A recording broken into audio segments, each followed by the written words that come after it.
Il est très facile de faire porter sur mes seules épaules la responsabilité de la dégradation des comptes publics en 2023 et en 2024. Si facile que tout le monde, ou presque, depuis mon retrait de la vie publique, a emprunté ce chemin, dans un unanimisme suspect, indigne de notre démocratie. Bonjour et bienvenue sur LCP. Dans cet épisode, retour sur une audition marquante. Nous sommes le 12 décembre, les projecteurs sont braqués sur Bruno Le Maire. L'ex-ministre de l'économie et des finances est convoqué par la représentation nationale. Il doit s'expliquer sur le dérapage du déficit public. Bruno Le Maire est face aux députés de la commission des finances, laquelle s'est constituée en commission d'enquête et veut donc comprendre les raisons de l'écart entre le déficit prévu pour 2024, 4,4%, et la réalité du déficit qui pourrait atteindre jusqu'à 6,1% au final, soit plus de 50 milliards d'euros de décalage. Dès le début de son audition, l'ancien ministre prend un ton offensif et accusateur. Il nie toute faute, toute dissimulation. Cette Assemblée taxe, dépense, censure. Elle vote toutes les dépenses nouvelles. Manière un peu baroque de redresser les comptes. Elle supprime toutes les économies. Manière un peu surréaliste de maîtriser les déficits. Elle a depuis longtemps perdu le sens des réalités économiques et budgétaires. Elle a même perdu au passage le budget 2025, qui est la première victime collatérale de la censure.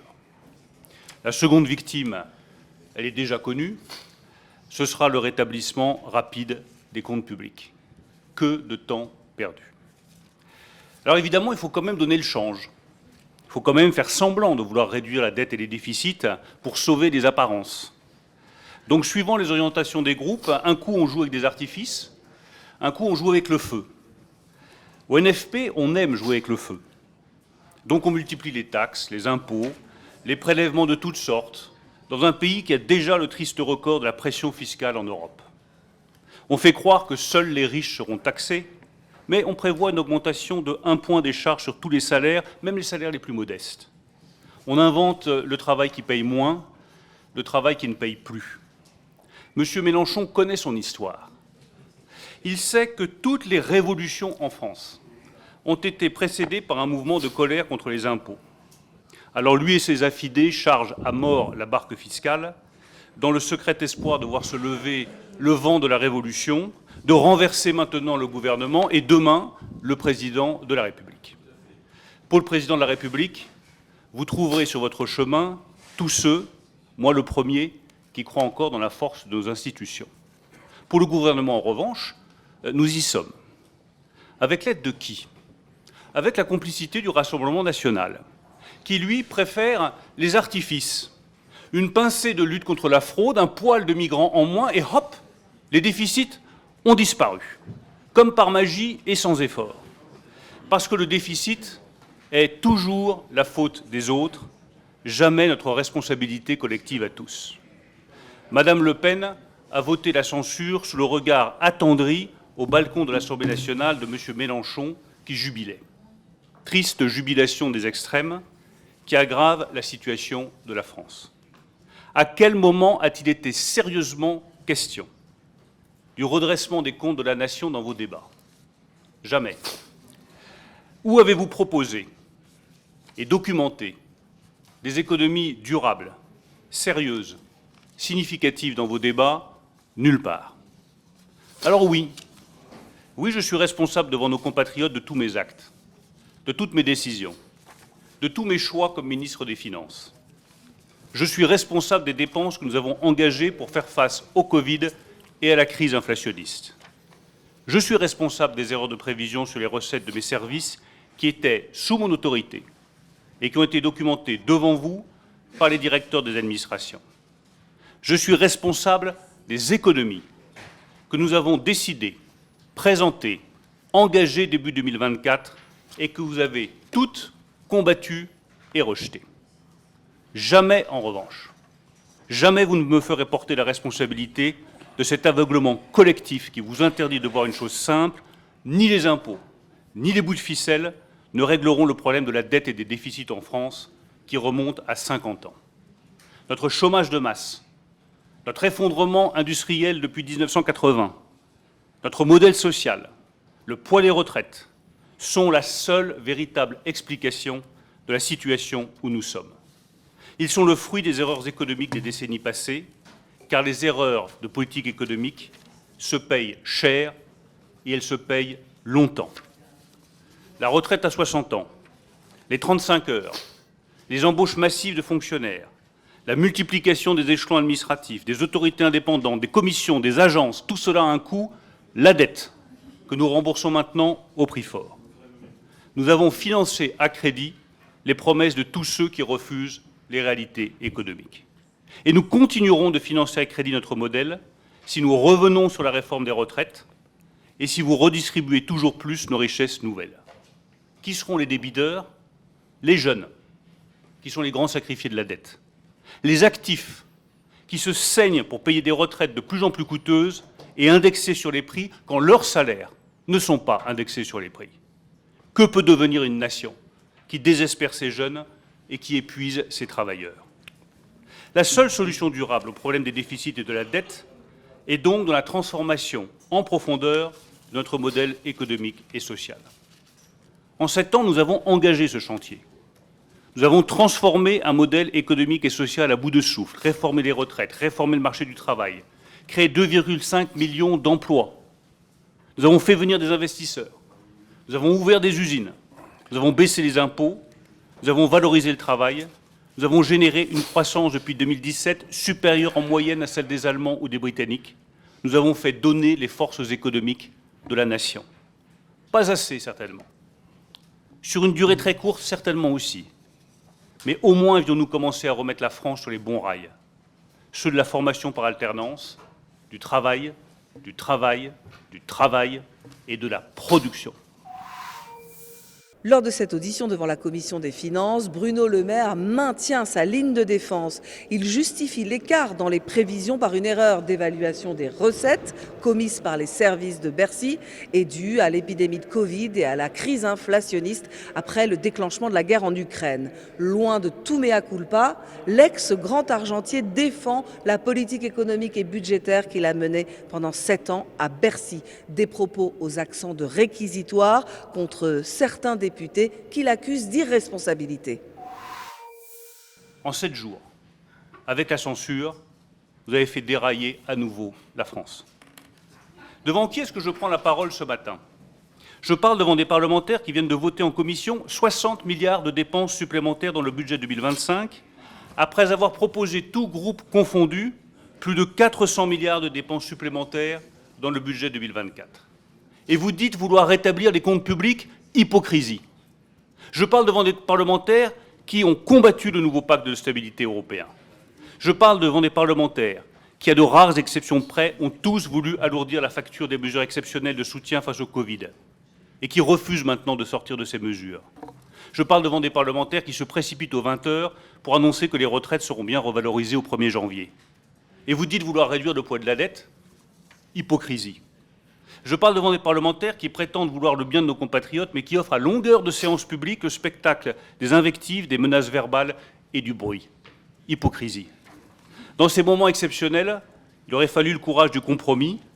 Vous avez choisi la surenchère. Il aurait fallu de la sérénité. Vous avez choisi le désordre. Il aurait fallu de la stabilité. Vous avez choisi la fuite en avant. Quel est le risque maintenant? Pas la faillite financière, immédiate et brutale. Nous en sommes pour le moment protégés par la zone euro que certains naguère voulaient quitter et que beaucoup continuent de critiquer. Le vrai risque est ailleurs. Ce sont les taux.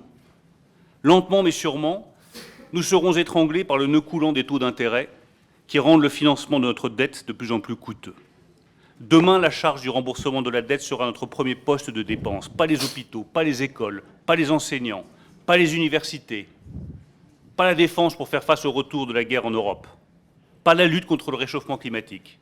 Non, ce sera par aveuglement collectif la charge de la dette. La France ne risque pas la mort subite. La France risque la mort lente. Pour prévenir ce risque, nous avons engagé le redressement des comptes en 2017. Nous sommes revenus sous les 3% en 2018 et en 2019, Et nous sommes sortis de la procédure pour déficit excessif pour la première fois depuis 11 ans. En 2020, 2021, 2022, nous avons été rattrapés par la crise économique la plus grave depuis 1929, le Covid. Nous avons fait le choix de la protection maximale pour sauver notre économie et sauver nos emplois. Nous avons protégé notre potentiel fiscal. Par conséquent, notre capacité à renflouer les comptes en sortie de crise. Alors oui, ces mesures de protection massive ont un coût, environ 15 points de dette supplémentaire. Permettez-moi de rappeler une chose. De 2008 à 2010, cela a été 35 points de dette supplémentaire pour sortir de la crise financière. 15 points de dette donc pour faire face au Covid, à la crise énergétique et à la flambée des prix. 15 points de dette pour sauver des milliers d'entreprises, des centaines de milliers d'emplois, des compétences, des savoir-faire uniques, des artisans, des commerces, des boutiques, des hôtels, des restaurants, des sites industriels que nous avons mis parfois 50 ans à développer. 15 points de dette pour éviter à nos compatriotes une explosion de leurs factures de gaz ou d'électricité. 15 points de dette pour éviter que des territoires entiers ne sombrent dans la misère et le chômage de masse. A-t-on déjà oublié? Et qui peut critiquer? Certainement pas vous. Vous demandiez toujours plus. La dette Covid est notre dette collective. Elle aurait été 2 fois plus importante si je vous avais écouté. En 2022 et en 2023, sur ma proposition, nous avons engagé la sortie de ces dispositifs exceptionnels. Qui étaient pour ici? Les députés de la majorité précédente en face de moi. Qui d'autre? Personne. Est-ce que nous aurions pu et dû sortir encore plus rapidement de ces dispositifs? Est-ce que des mesures d'économie plus fortes, plus radicales auraient été justifiées? Certainement, et d'ailleurs j'en ai proposé un certain nombre. Mais vous reconnaîtrez avec moi que jamais je n'ai trouvé nulle part le soutien nécessaire pour faire adopter ces mesures. Fin 2023 et début 2024, alors que nous étions engagés dans le redressement des comptes, nous avons dû faire face, comme en Allemagne, à une perte brutale de recettes fiscales à hauteur de 42 milliards d'euros. Des dépenses nouvelles des collectivités locales à hauteur de 12 milliards d'euros sont venues alourdir la facture. Il a donc fallu prendre des décisions d'économie drastiques, rapides, impopulaires, pour tenir les comptes. Toutes ces décisions, je les ai proposées au Président de la République, à Elisabeth Borne et à Gabriel Attal. Nous les avons prises et je les ai assumées publiquement. 25 milliards d'euros au total. 25 milliards d'euros sous forme d'annulation de crédit, de sortie du bouclier tarifaire sur l'électricité, de doublement de la franchise sur les médicaments ou de prélèvement sur les énergéticiens ou de taxation des rachats d'actions. 25 milliards d'euros qui représentent un montant inédit de correction budgétaire en cours d'année. Nous avons fait face. 25 milliards d'euros qui auront été, au bout du compte, les seules économies de 2024. Populaires, ces décisions? Certainement pas. Nécessaires? Certainement. La plupart de ces mesures ont été prises par décret. D'autres auraient pu être prises par une loi de finances rectificative. Au printemps 2024, la voie du projet de loi de finances rectificative me semblait la seule manière de mettre la question des finances publiques au cœur du débat politique. Chacun le sait, chacun se fera son idée. Mais quel que soit le vecteur, une chose est sûre, toutes ces économies, vous les avez écartées d'un revers de la main. Vous avez même exigé de revenir dessus. Alors qui êtes-vous pour juger? La dégradation des comptes s'est poursuivie à l'été 2024. À ce moment, je ne disposais plus ni des leviers, ni de la légitimité pour prendre de nouvelles mesures de redressement efficaces et rapides. Après la dissolution, la gestion des affaires courantes ne me permettait pas de prendre des mesures à la hauteur de la situation. En septembre 2024, j'ai quitté le ministère des Finances en laissant avec Thomas Cazenave un plan de rétablissement des comptes qui permettait à date de contenir le déficit public autour de 5,5% en 2024. Il proposait de nouvelles mesures courageuses. L'augmentation de la franchise sur les consultations médicales ou une nouvelle réforme de l'assurance chômage, par exemple. Il ne proposait en revanche aucune augmentation d'impôts. Car je n'ai pas changé d'avis depuis 7 ans. La solution est dans la croissance et dans la baisse des impôts. La solution n'est certainement pas dans les augmentations d'impôts. Monsieur le Président, Monsieur le rapporteur général, Messieurs les rapporteurs, Mesdames et Messieurs les députés, Il est très facile de faire porter sur mes seules épaules la responsabilité de la dégradation des comptes publics en 2023 et en 2024. Si facile que tout le monde, ou presque, depuis mon retrait de la vie publique, a emprunté ce chemin, dans un unanimisme suspect, indigne de notre démocratie. Facile, mais faux. La dégradation brutale des comptes publics en 2023 et en 2024 tient avant tout, et vous le savez tous, à une erreur de prévision des recettes liée à la crise du Covid et à la crise inflationniste. Nous avons réagi vite, nous avons réagi fort, la plupart du temps, contre vous. Facile, mais vain, car il aurait été infiniment plus utile de nous mettre d'accord sur des mesures d'économie nécessaires pour faire face à cet accident et redresser la trajectoire de nos comptes. Facile, mais dangereux, car nous risquons de passer à côté du seul débat essentiel, celui du modèle économique qui permettra à la France de réduire sa dette, de retrouver sa pleine souveraineté financière et de voter enfin pour la première fois depuis un demi-siècle un budget à l'équilibre. Hélas, nous en sommes loin. Hélas, nous nous en éloignons. Après cette diatribe lancée aux députés qui enquêtent sur le dérapage du déficit public, c'est au tour du président de la Commission des Finances, Éric Coquerel, de prendre la parole, suivi par le rapporteur, Éric Ciotti. Tous deux vont adopter un ton très offensif en réponse à Bruno Le Maire. Cette politique de l'offre n'a pas eu les effets que vous nous aviez annoncés. Sur l'emploi d'abord, vous défendez un bilan, 2 millions d'emplois créés. Mais lorsque l'on y regarde de plus près, 38% des créations d'emplois marchands depuis 2017 sont en fait des apprentis. Entre 2017 et 2022, le nombre d'auto-entrepreneurs a augmenté de 700 000, je le rappelle, à partir d'un amendement qui avait été voté ici dans le projet de loi de finances rectificative 2017. C'est un des premiers amendements qui a été proposé par la majorité, qui doublait le plafond autorisé pour les auto-entrepreneurs et qui a expliqué l'explosion de ceux-ci. 2 millions de travailleurs vivent sous le seuil de pauvreté. Pour 2025, ce sont 143 000 qui devront être détruits et le taux de chômage devrait remonter à 8% fin 2025. Au regard de ces chiffres, estimez-vous que votre politique ait permis de créer autant d'emplois que vous le dites? Déjà plus que vous ne le dites, Monsieur le Président, parce que vous avez dit que nous avons créé 2 000 emplois. 2 millions. Nous en avons créé 2,5 millions. Ah, c'est ce que vous affirmez. Et je constate que dans les discussions que nous pouvons avoir, y compris les discussions politiques, le chômage n'est plus un sujet.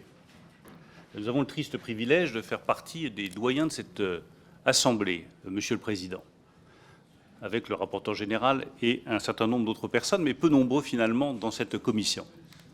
Je me souviens d'un temps pas si lointain où le chômage de masse était la préoccupation numéro 1 des parents et des grands-parents en France, où tout le monde vivait avec l'angoisse au ventre de ne pas avoir un emploi pour son fils et un emploi pour sa fille. Ce temps-là, il est révolu. Et il est révolu grâce aux décisions de politique économique que nous avons prises, qui ont permis la création de 2,5 millions d'emplois. Il y a 700 000 apprentis, mais tant mieux.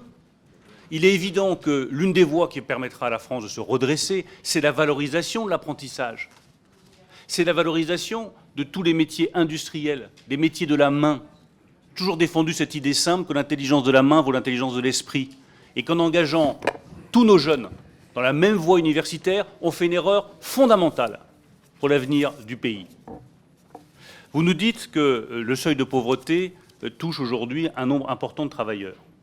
Moi, ce que je sais, Monsieur le Président, c'est qu'il y a 14% de personnes qui sont sous le seuil de pauvreté en France. Et que c'est un scandale dans un pays développé comme le nôtre. Mais si vous prenez le chiffre des chômeurs, c'est 34% de chômeurs qui sont sous le seuil de pauvreté. Donc quand on combat le chômage, et quand on crée du travail pour tous en France, comme nous l'avons fait depuis 7 ans, on combat la pauvreté, qui est un scandale dans une grande nation comme la France. Enfin, sur la fin de la politique de l'offre, je suis bien obligé de constater que depuis plusieurs mois qu'elle est mise à l'arrêt, on ne peut pas dire que ça donne des résultats concluants sur l'activité économique du pays.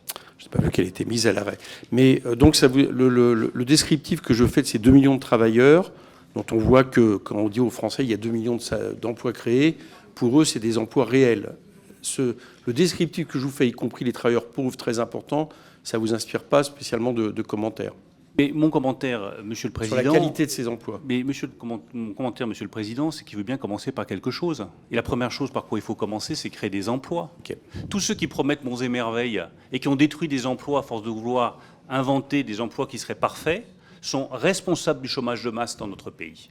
Ce que je sais, c'est que nous avons tourné la page du chômage de masse depuis 7 ans. Ce que je sais, c'est que nous avons le taux d'emploi aujourd'hui qui est le plus élevé depuis 1975. C'est une réalité chiffrée. Est-ce qu'il faut, dans un deuxième temps, améliorer ces emplois, améliorer les perspectives de rémunération et améliorer la formation? Certainement. Mais mieux vaut faire les choses dans le bon ordre, créer des emplois et les améliorer plutôt que les détruire. Vous avez sans arrêt dit que les baisses d'impôts étaient censées être autofinancées par des hausses de recettes, puisqu'elles devaient favoriser la croissance et l'emploi. Et vous avez parlé de la réussite, du fait que quelque part les mauvais résultats, de ce que j'ai compris, seraient plutôt le fait que la politique de l'offre a déraillé. Pour autant, c'est évidemment pas une politique de la relance par la demande notamment qui est à l'œuvre dans ce pays depuis des mois. Or, un des objectifs prioritaires que vous étiez fixés était la baisse des déficits. Et donc la dernière prévision est de 6,1%. Donc ma question c'est, est-ce que vous considérez que cette politique fiscale qui a consisté justement à accroître la baisse des recettes, et notamment, tous les chiffres le montrent, en faveur quand même des plus fortunés de nos concitoyens, ou en tout cas de manière plus importante, est-ce que vous estimez que rétrospectivement, tout ça est une réussite par rapport au déficit? Il n'y a jamais de réussite totale ni d'échec définitif. Vous trouverez l'auteur de cette citation. Je considère que la baisse des impôts est une nécessité absolue dans notre pays. Je considère que nous avons la pression fiscale la plus lourde de tous les pays européens, sur les ménages comme sur les entreprises, et que donc les Français sont fondés de dire « stop avec les impôts », « stop avec les taxes », stop avec les nouveaux prélèvements obligatoires. Si on veut libérer les forces économiques du pays, si on veut redonner confiance aux gens dans le travail et dans la capacité à vivre dignement de son travail, oui, il faut réduire les impôts, les taxes et les prélèvements dans notre pays. Je regarde d'ailleurs sur les recettes d'impôts sur les sociétés. Nous avons baissé les taux. Nous avons maintenu les taux à 25% contre vents et marées, y compris la période du Covid, y compris la période de l'inflation. Et nous avons eu des recettes d'IS qui sont passées de 31 milliards en 2015 à 57 en 2023. Donc oui, je persiste et je signe. Notre responsabilité collective, c'est de regarder comment avoir une dépense publique plus efficace, rendre aux Français ce qu'ils sont en droit d'attendre de leur contribution à travers les impôts et les taxes, et certainement pas d'augmenter leurs impôts, qui est toujours une solution de facilité. Est-ce que vous ne reconnaissez pas que, donc j'ai parlé des équilibres de système fiscal et d'imprévisibilité des rentrées fiscales. Alors j'ai bien écouté votre audition par le Sénat, vous y avez indiqué qu'il existait, je cite, un mur entre l'évaluation des recettes et la décision politique pour éviter toute manipulation, contrairement au niveau de la croissance qui faisait l'objet d'un arbitrage politique au plus haut niveau de l'État, comme nous l'a bien rappelé Jérôme Fournel lors de son audition. Mais les auditions et les documents transmis montrent bien que ce mur est perméable à 3 niveaux. Le niveau de croissance est une composante du niveau de recettes. Donc lorsque vous arbitrez sur le taux de croissance, vous arbitrez par incidence sur le niveau des recettes. Ensuite, la composante de la croissance n'est pas un choix neutre. Estimer par exemple que les ménages allaient réduire leur épargne n'est pas un choix technique. C'est estimer que les conditions de vie sont satisfaisantes, les ménages n'ont pas à se prémunir contre l'avenir. C'est donc estimer que la politique économique fonctionne. Avec la baisse des salaires réels, les moins bien dotés sont obligés de désépargner. Quant aux ménages qui ont les moyens d'épargner, ils se restreignent de consommer pour constituer un matelas pour encaisser le choc qu'ils anticipent. Il était donc bien optimiste, je dis ça en lien avec ce que nous ont expliqué notamment votre ancien directeur du cabinet et directeur du Trésor. Il était donc bien optimiste d'envisager une diminution du taux d'épargne. Enfin, la lecture des notes de vos anciens services montre bien des interventions du politique sur les hypothèses afin de rehausser le niveau des recettes. Dans le compte du 13 septembre 2023, on peut lire par exemple que des hypothèses sont prises pour, je cite, remonter le taux de prélèvement obligatoire comme arbitré.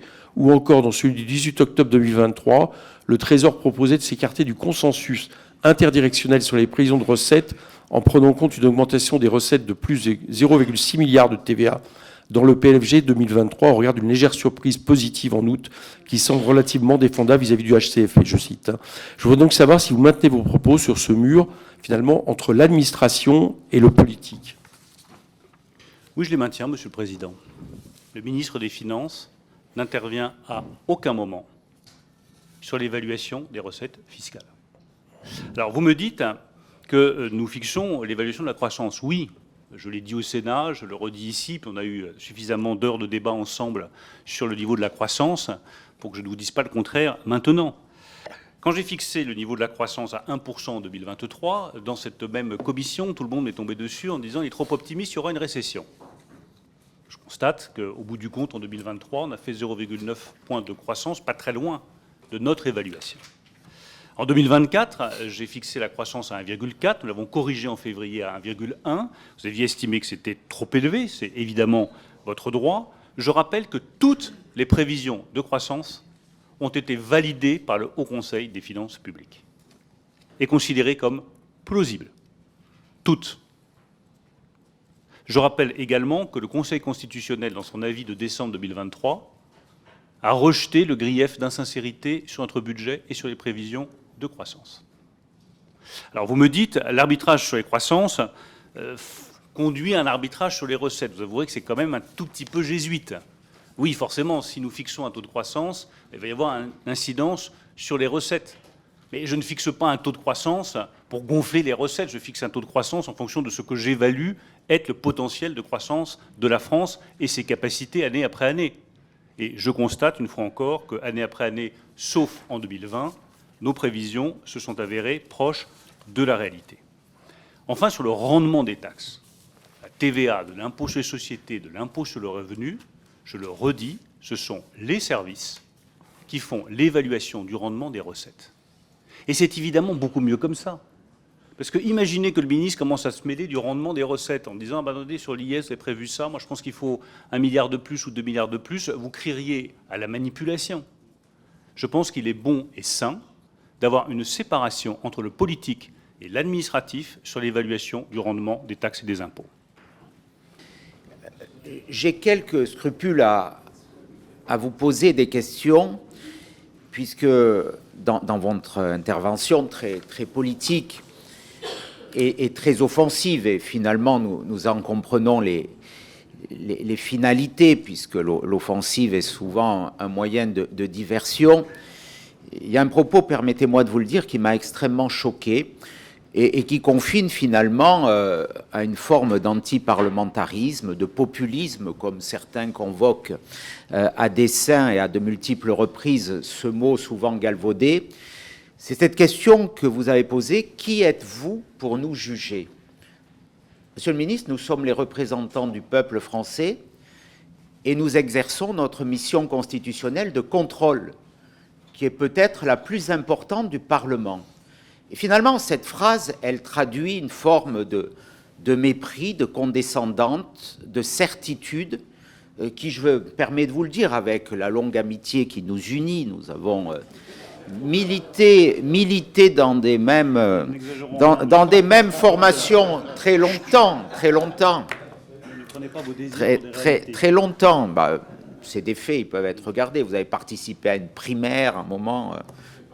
couronnée, mais j'allais le dire, mais j'allais rajouter qu'elle était couronnée de peu de succès, mais elle était dans le cadre d'une même famille politique.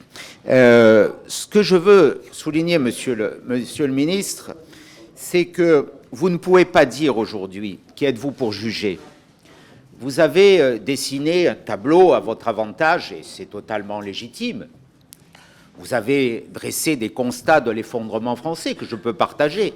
Quand vous évoquez la retraite à 60 ans, les 35 heures, la fin du nucléaire, ce sont des décisions dramatiques pour l'économie française qui, naturellement, ont coûté des centaines de milliards d'euros de dettes, de déficit, de pertes de productivité, de compétitivité pour nos entreprises, de pouvoir d'achat pour nos ménages. Mais quand même, monsieur le ministre, quand vous décrivez ce tableau idyllique de l'économie française, je voudrais vous rappeler que vous avez été ministre 7 ans, le seul ministre de l'économie du président Macron avant la dissolution. Vous avez beaucoup parlé de censure. Vous n'étiez plus dans cette assemblée, monsieur le ministre, mais vous avez beaucoup... fait porter à cette censure intervenue la semaine dernière tous les maux que subit aujourd'hui l'économie française. Vous avez évoqué, sans doute omis d'évoquer le mot dissolution. quand vous évoquez légitimement le risque sur les taux d'intérêt, et vous avez raison, c'est une menace extrêmement lourde, il ne vous aura pas échappé, bien entendu, vous étiez encore ministre, que le spread avec l'Allemagne s'est considérablement dégradé, 30 points de base, le jour même de la dissolution, en tout cas le lendemain matin, instantanément, et que la censure a plutôt conduit à le réduire, parce qu'elle a abouti à faire baisser un budget qui augmentait de 40 milliards d'euros les prélèvements obligatoires à la charge des entreprises et des ménages.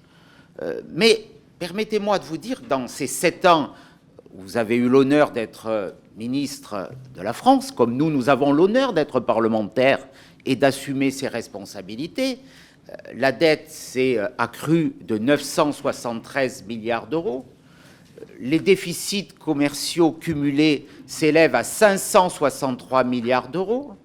Les déficits publics s'élèvent à 1050 milliards d'euros. Le chômage, vous avez raison de souligner, et nous nous en réjouissons tous, la diminution du chômage, mais je rappelle que l'écart avec la moyenne des pays de l'Union européenne est de 1,6 points, et que seules l'Espagne, la Finlande et la Suède ont des taux de chômage plus élevés que la France dans l'Union européenne.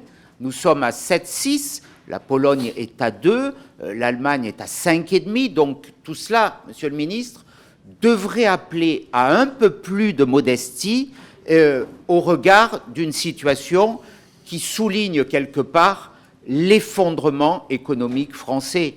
La situation, elle est très grave, vous l'avez légitimement et parfaitement décrite, mais j'ose vous rappeler que vous en êtes plus que responsable, vous en êtes comptable, puisque vous avez géré cette économie depuis 7 ans. Je ne comptais pas faire ce préambule, mais la teneur de votre intervention, qui, je vous le redis, m'a profondément surpris et choqué, m'a invité à porter ce message de rectification. Ceci étant dit, Monsieur le Ministre, je voudrais vous interroger, mes collègues de la Commission des Finances, le rapporteur général le feront tout autant que moi tout au long de cette audition, et je leur laisserai faire, mais quelques points néanmoins, Monsieur le Ministre. Sur les 2 dérapages, 2023-2024, de tous nos comptes publics, pourquoi, alors que la direction du budget, la direction générale du budget et du Trésor vous adresse une note le 7 décembre 2023, vous n'engagez pas les mesures correctrices dans le projet de loi de finances pour 2024? Il était encore temps. Pourquoi, parallèlement, vous maintenez jusque tard dans l'année 2024 une prévision de croissance à 1,4 que tout le monde, et c'était le consensus des économistes, jugeait irréaliste? Donc, première famille de questions. Monsieur le ministre, je vous laisse peut-être répondre sur ce point, et puis je souhaiterais évoquer ensuite peut-être les questions sur les arbitrages qui ont conduit à l'absence de PLFR. Merci, monsieur le rapporteur. Il ne vous a pas échappé que je ne suis ni un grand fan de la dissolution, ni un grand fan de la censure, parce que je suis un grand fan de la stabilité. Et que je considère que la stabilité de la politique économique et fiscale, c'est la seule manière d'obtenir des résultats durables, solides, dans notre pays et pour nos compatriotes. Vous avez parlé des spreads, je tiens juste à rappeler que lorsque j'étais ministre des Finances, sauf pendant la période du Covid, les spreads entre la France et l'Allemagne sont restés stables autour de 25 points. Quand ils ont bondi jusqu'à 90 points à la suite des événements politiques et 70 points aujourd'hui. Donc oui, effectivement, je suis en droit de poser cette question. Qui êtes-vous pour juger? Je viens de m'exprimer, monsieur le rapporteur. Je ne suis ni un fan de la dissolution, ni un fan de la censure, car je suis un fan de la stabilité et qu'il n'y aura pas de reconstruction économique française sans cette stabilité que d'ailleurs nous avons garantie pendant 7 ans. Et pendant 7 ans, avec le président de la République, que vous le vouliez ou non, les chiffres sont têtus. Nous avons le taux d'emploi le plus élevé que nous ayons obtenu depuis 40 ans. Nous avons rouvert des usines dans un pays qui les fermait par séries entières. Nous avons recréé des filières de production et des filières de formation, notamment dans le nucléaire auquel vous êtes si attachés. C'est nous qui avons relancé le nucléaire. Nous avons ouvert des possibilités nouvelles, je le redis, dans les batteries électriques, dans les véhicules électriques, dans l'hydrogène ou dans les pompes à chaleur. 7,6 points, ce n'est pas suffisant, certainement.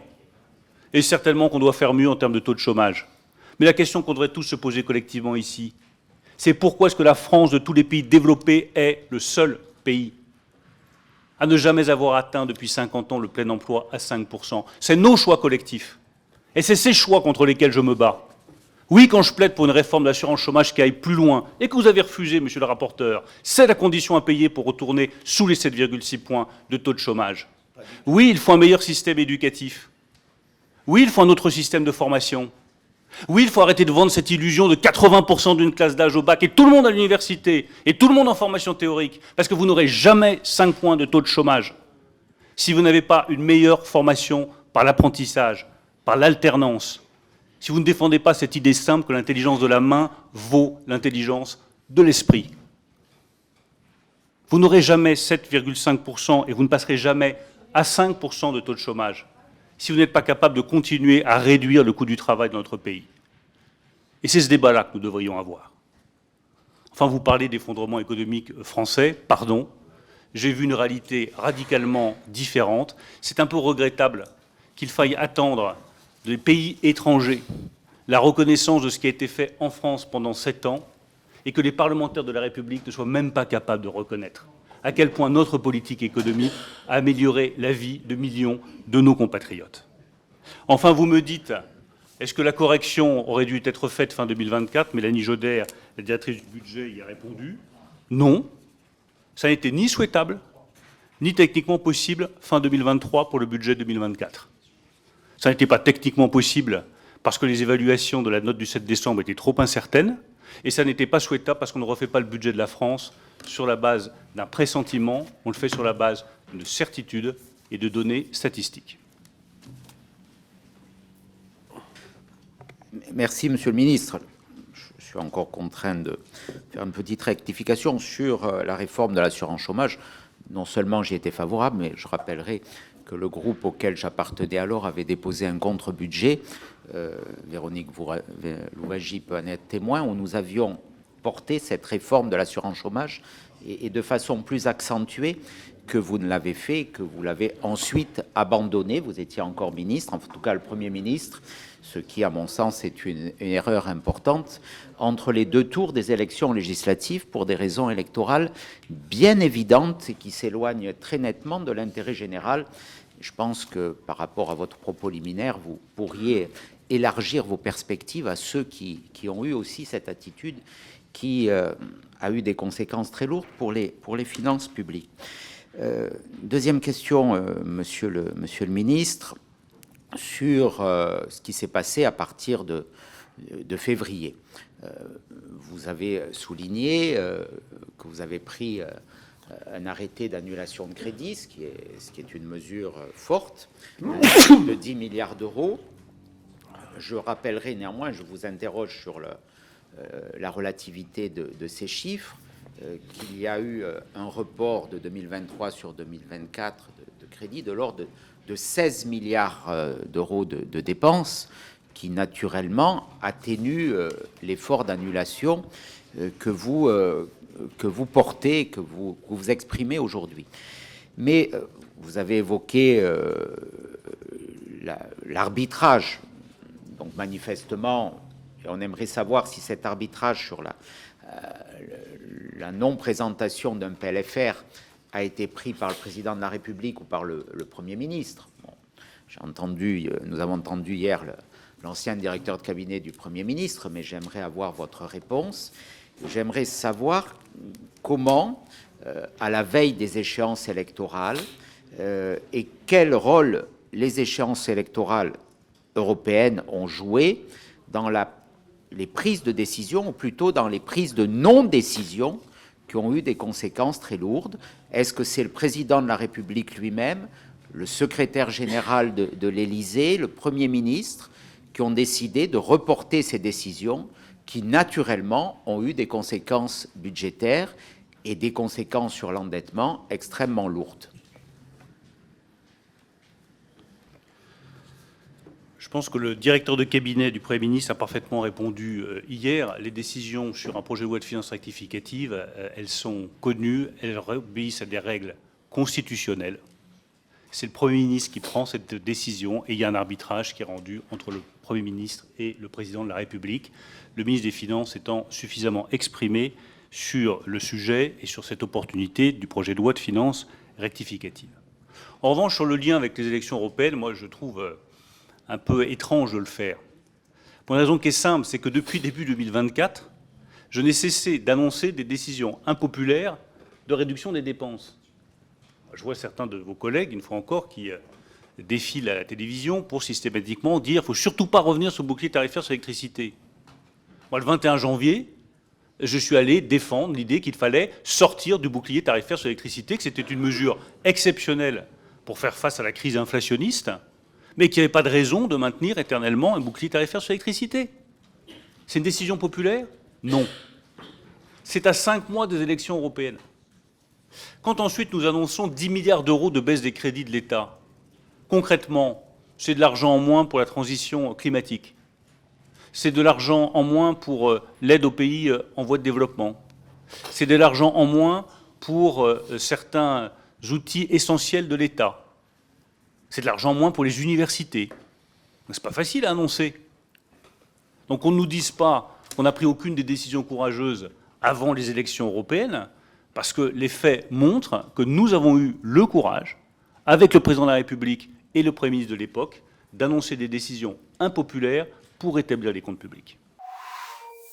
Sur tous les bancs, les députés de la Commission des finances veulent des réponses. Ils interpellent Bruno Le Maire, souvent vivement, pour tenter de comprendre comment de tels écarts de prévision ont pu se produire. Ils estiment que l'ex-ministre de l'économie et des finances, resté 7 ans à Bercy, est comptable de la situation.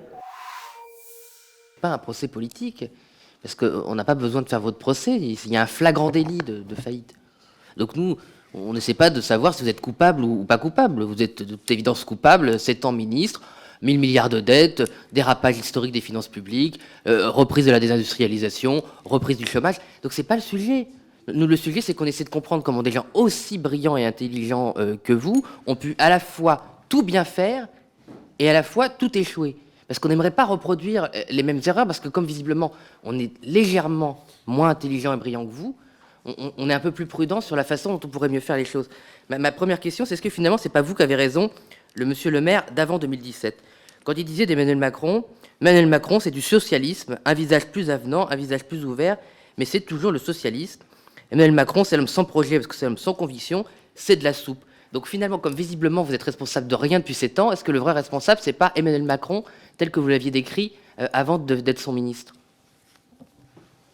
En tout cas, le vrai responsable de la dégradation des débats publics, M. Tanguy, c'est vous.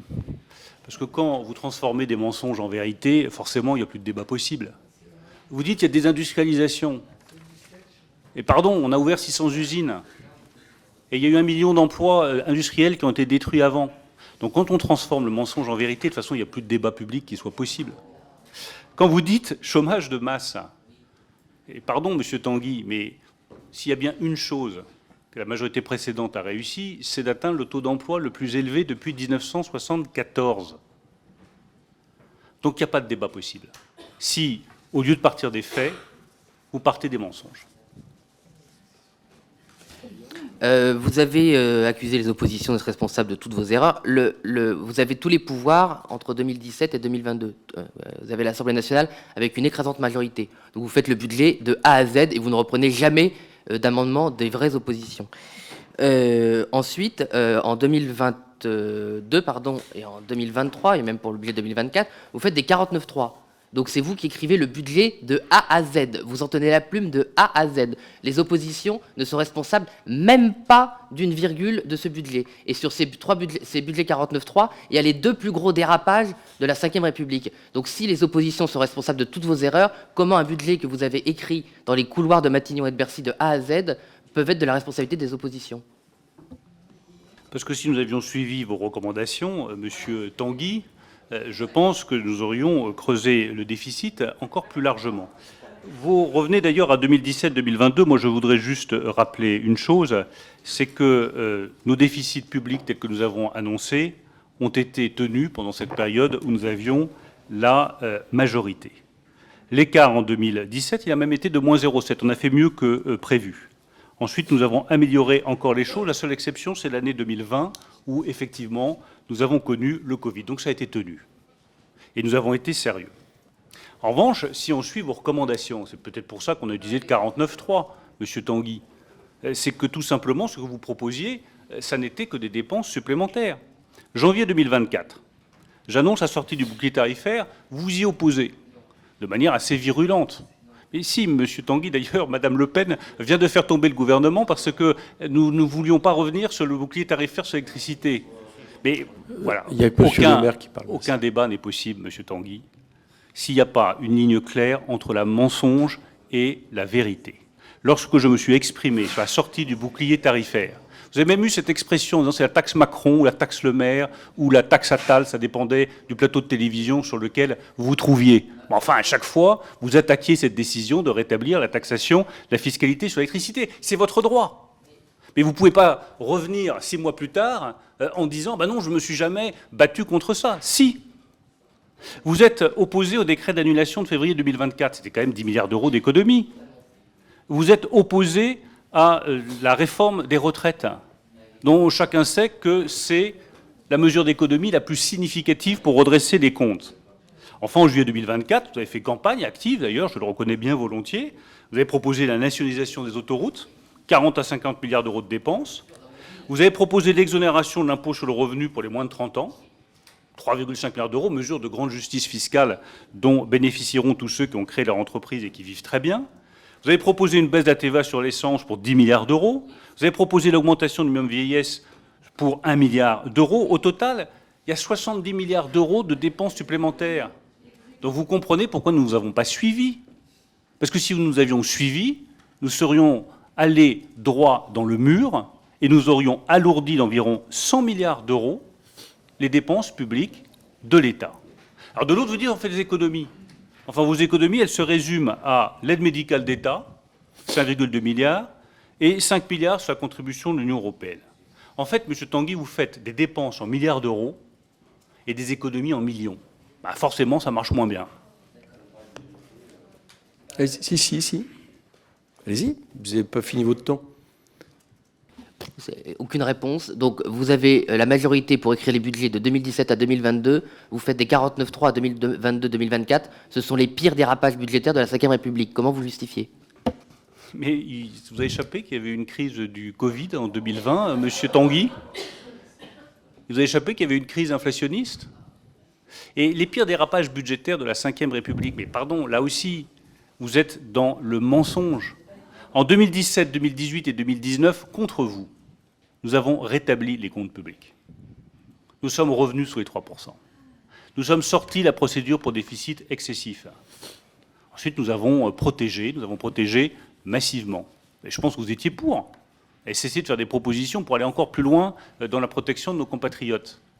Après, nous avons voulu rétablir les comptes, faire face à un accident comme il y en a eu d'autres en Allemagne et ailleurs. Nous avons pris des décisions que vous avez aussi toutes refusées. Je ne vois pas comment vous rétablissez les comptes en ne cessant de proposer des dépenses supplémentaires. Vous attendez 2022 pour faire la réforme des retraites. Les effets économiques de la réforme des retraites ne sont pas du tout valables sur les budgets précédents et qui ont mis la France dans cette situation. La réforme du chômage, bon, il y a 600 000 emplois libres en moyenne sous vos mandats. Il y a 5 millions de chômeurs de mal employés. Je voudrais que vous nous expliquiez en quoi la réforme des retraites de 2022 fait des économies sur les 7 ans précédentes. Et deuxièmement, en quoi une réforme du chômage pourrait inventer les 4,5 millions d'emplois qui manquent, même si tout le chômage résiduelle était supprimée, sachant que la moitié, c'est juste des gens qui changent de poste ou qui attendent une vacation. Voilà, c'était la dernière question. Vous pouvez vous réinscrire après les autres interventions. Déjà, ce qui est sûr et certain, M. Tanguy, c'est que si on revient sur la réforme des retraites, là, pour le coup, elle ne produira absolument aucune économie. La réforme des retraites, mais je suis sous serment, donc je dis des choses vraies, contrairement à vous qui dites des choses fausses. La réforme des retraites, elle permet de générer de 15 à 17 milliards d'euros d'économie à terme. Si vous revenez dessus, vous privez d'une économie structurelle indispensable pour notre pays. Quant à la réforme de l'assurance chômage, nous l'avons accompagnée de dispositifs de formation. On peut certainement aller beaucoup plus loin, M. Tanguy, sur le sujet, mais vous constaterez, puisque vous aimez la Ve République et que vous faites le récit de la Ve République, regardez quand est-ce que le taux d'emploi a été le plus élevé depuis 1974. C'est quand nous menions notre politique économique. Je trouve qu'on s'éloigne un petit peu de la motivation qui était de rechercher les causes des écarts. Et je pense qu'il faut que nous soyons vigilants à ce que cette commission d'enquête ne se transforme pas en une commission d'enquête sur la politique économique. Voilà, c'était une remarque. Une question à Monsieur le ministre. Vous avez évoqué ici, et nous vous avons déjà entendu le dire, que pour diminuer la dépense publique, il faut agir sur la dépense publique concernant la sphère sociale, compte tenu du poids de cette dépense dans la totalité de la dépense.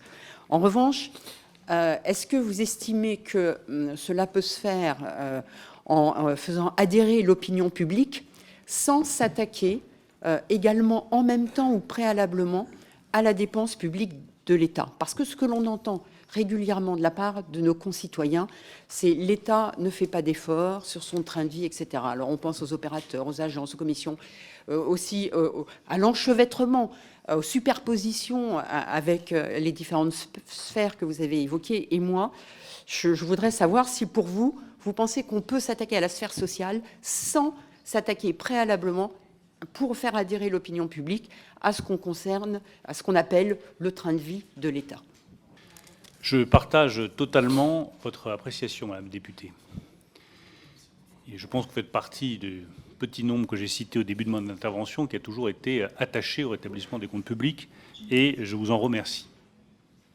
Nous ne pourrons demander aucun effort aux Français si nous ne sommes pas capables de réduire le train de vie de l'État, de simplifier l'organisation administrative du pays, de supprimer des couches administratives dans le millefeuille français, pour que chacun sente bien que l'effort est équitablement partagé.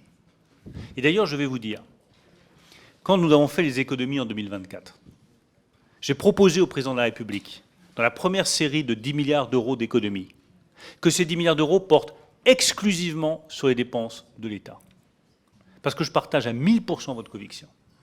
Nous ne pouvons pas dire aux Français que les remboursements de médicaments ne seront peut-être pas au même niveau, que le remboursement des consultations médicales faudrait être un peu plus exigeant, que sur les retraites, il ne faudra peut-être pas d'indexation totale. Je l'ai proposé au président de la République, fin août 2023, que l'indexation des retraites ne soit que partielle, qu'on protège les plus petites retraites, mais que pour les autres, on accepte que l'indexation ne soit pas totale, par souci d'équité entre ceux qui travaillent et ceux qui sont à la retraite. J'ai parfaitement conscience que c'est des efforts qui sont demandés à nos compatriotes, mais moi j'ai la conviction, contrairement à beaucoup de responsables politiques, que les retraités sont parfaitement capables d'entendre qu'eux aussi devront faire un effort pour que les jeunes qui travaillent n'aient pas à supporter un poids de la dette trop élevé. Je crois à la solidarité française et je crois à l'esprit de responsabilité des Français. Donc oui, sur la dépense de l'État, il y a des efforts à faire. Sur les opérateurs, évidemment, je l'ai proposé. Sur les agences, sur des choses qui peuvent paraître symboliques, mais auxquelles je suis très attaché, la taille du gouvernement. La taille du gouvernement, c'est la première chose que vont voir nos compatriotes. Un gouvernement restreint, avec une dizaine de ministres, une quinzaine au maximum, tous pleinement engagés dans leur mission. C'est une façon de dire à nos compatriotes, oui, nous nous serrons, nous aussi, les responsables politiques, la ceinture. Parce que les temps difficiles, ils le sont pour tout le monde. Donc je pense que votre appréciation, qui est d'ailleurs aussi politique que technique, est parfaitement justifiée. Oui, Véronique Louwagie, juste je réponds parce qu'on ne va pas à chaque fois revenir à la chose. Dans les causes de la variation, on a la liberté de penser que les causes sont liées à la politique économique. Et d'ailleurs, Bruno Le Maire a placé dans son introduction la question à ce niveau-là. Voilà. Donc on ne va pas revenir à chaque fois parce que vous-même, vous venez de le faire. Vous dites le train de vie de l'État, c'est une raison, c'est très politique. Donc je propose qu'à chaque fois, on ne revienne pas là-dessus. Moi, je pense que c'est la politique économique menée, et à partir de là, je mène des questions qui, à mon avis, peuvent décrypter les causes. Voilà. Je suis d'accord avec vous deux. Je pense qu'à la fois, nous devons aller jusqu'au bout de la compréhension de ce qui s'est passé sur les recettes, et c'est un sujet technique et très complexe, et sur lequel nous n'avons pas encore, je le dis très humblement, toutes les réponses. Mais là où je rejoins parfaitement le président de la Commission des finances, c'est que le sujet majeur, c'est la politique économique. Et je redis que sans une politique économique visant à créer une nation de production, il n'y aura pas de rétablissement des comptes en France. Voilà pour les temps forts de cette audition fleuve de Bruno Le Maire devant la commission des finances qui s'est constituée en commission d'enquête pour tenter de comprendre les raisons du dérapage du déficit public. Bruno Le Maire qui assume sa politique et accuse l'Assemblée nationale d'être irresponsable en ayant voté la censure. Fin de cet épisode, on se retrouve très vite sur LCP pour voir ou revoir une autre séquence parlementaire. À bientôt.